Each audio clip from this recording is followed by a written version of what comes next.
देखो, नया नियम के प्रकाशित वाक्य के बारे के 1 नंबर में क्या लिखा है।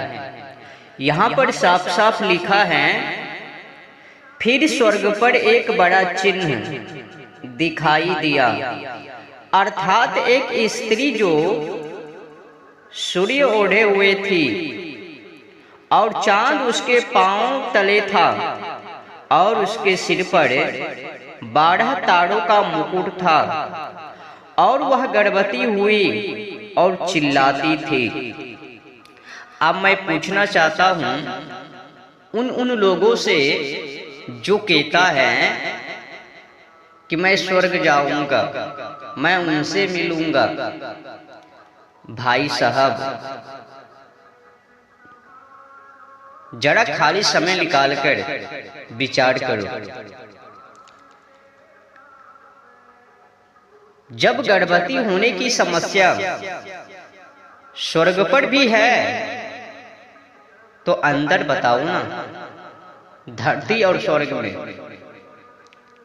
जिस तरह से धरती पर व्यवहार, उसी तरह से जब स्वर्ग पर व्यवहार है तो वहां पर जाने से क्या फायदा है।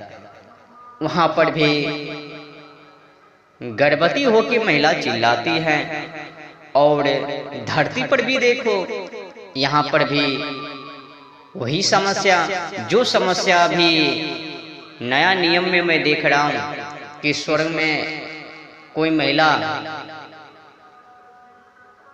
सूर्य ओढ़े हुए थी और चांद उसके पांव के तले था और सिर पर 12 तारों का मुकुट था और गर्भवती हुई और गर्भवती होकर के चिल्लाती हैं।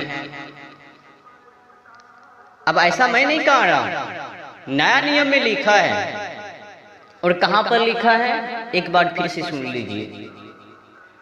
नया नियम के प्रकाशित वाक्य के 12 के 1 नंबर में जाके अध्ययन कर लेना।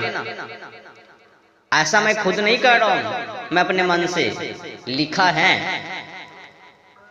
अगर मैं उदाहरण दूं तो फिर ईसाई लोग कहने लग जावे कि देखो 5-6 महीने से लगातार क्या क्या डाल रहे हैं।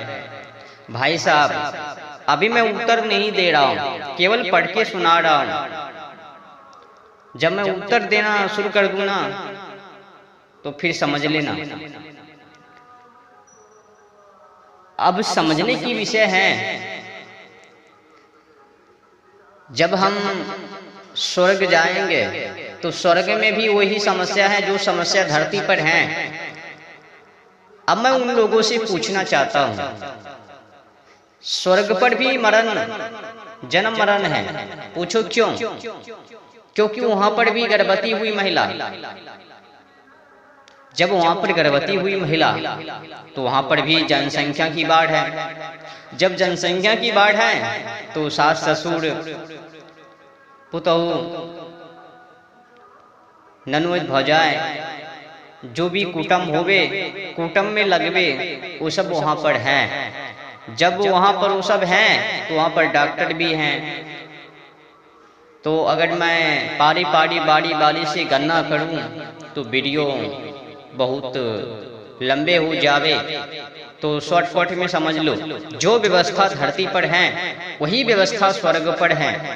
जिस तरह से मैंने नया नियम के प्रकाशित वाक्य के 12 के 1 नंबर में पढ़ा।